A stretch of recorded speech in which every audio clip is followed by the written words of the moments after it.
আসসালামু আলাইকুম। আজকে আমরা আলোচনা করব এমআই জেল নিয়ে। এটা প্রস্তুতকারক একমি ল্যাবরেটরিজ লিমিটেড। এটার generic name miconazole nitrate 2% WAW।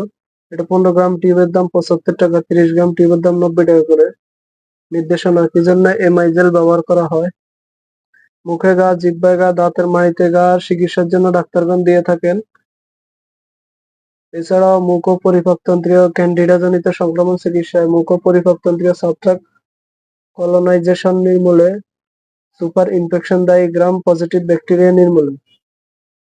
Pharmacology: miconazole dermatophyte এবং ইস্টের বিরুদ্ধে, ছত্রাক বিরোধী এবং কিছু কিছু গ্রাম পজিটিভ ব্যাসিলাই ও কক্কাই এর বিরুদ্ধে ব্যাকটেরিয়া বিরোধী কার্যকারিতা প্রদর্শন করে। মাইকোনাজল আর্গস্টেরল সংশ্লেষণ ও মিথাইলেশনের ধাপে বাধা দেয়। আর্গস্টাইরল হলো ইস্ট ও ছত্রাকের প্রধান স্টেরল এবং এদের ইস্ট ও ছত্রাকে আর্গস্টেরল সংশ্লেষণ ব্যাহত হওয়ার ছত্রাকের কোষঝিল্লিতে ছিদ্রের সৃষ্টি হয়। এই ছিদ্র দিয়ে ছত্রাক কোষের প্রয়োজনীয় উপাদান কোষের বাইরে চলে আসে, ফলে ইস্ট ও ছত্রাক মারা যায়।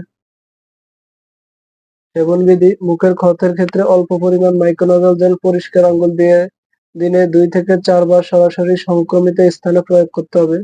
সর্বোত্তম ফলাফলের জন্য সংক্রমিত স্থানে যতক্ষণ সম্ভব রাখতে হবে। লক্ষণ দূরীভূত হওয়ার পরও 1 সপ্তাহ পর্যন্ত চিকিৎসা চালানো উচিত। এছাড়া ওরাল ক্যান্ডিডিয়াসিসের ক্ষেত্রে রাতে ডেন্টাল প্রস্থেসিস পরিহার করে জেল দিয়ে ব্রাশ করা উচিত। পার্শ্বপ্রতিক্রিয়া: বমি, বমি ভাব, বমি করা, দীর্ঘদিন ব্যবহারে ডায়রিয়া ও অ্যালার্জি প্রতিক্রিয়া দেখা দিতে পারে। গর্ভাবস্থায় স্তন্যদানকালে, গর্ভকালীন সময়ে মাইক্রোনাজল ওরাল জেল ব্যবহারের নিরাপত্তামূলক কোনো তথ্য নেই, সুতরাং গর্ভবতী মহিলাদের ক্ষেত্রে সম্ভব হলে মাইক্রোনাজল পরিহার করতে হবে অথবা সম্ভাব্য ঝুঁকিসমূহের সম্ভাব্য সুবিধার সাথে সমন্বয় করতে হবে। যেহেতু অনেক ওষুধ মাতৃদুগ্ধে নিঃসৃত হয়, স্তন্যদাত্রী মায়েদের ক্ষেত্রে মাইক্রোনাজল ব্যবহারে সতর্কতা অবলম্বন করতে হবে। এছাড়া চিকিৎসকের পরামর্শ অনুযায়ী ব্যবহার করতে হবে।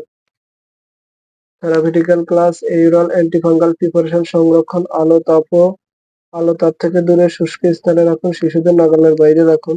এছাড়াও যে কোনো মেডিসিন ব্যবহারের পূর্বে অবশ্যই ডাক্তারের পরামর্শ নিয়েই ব্যবহার করবেন। নিজে নিজে ভিডিও দেখে কোনো ওষুধ ব্যবহার করবেন না।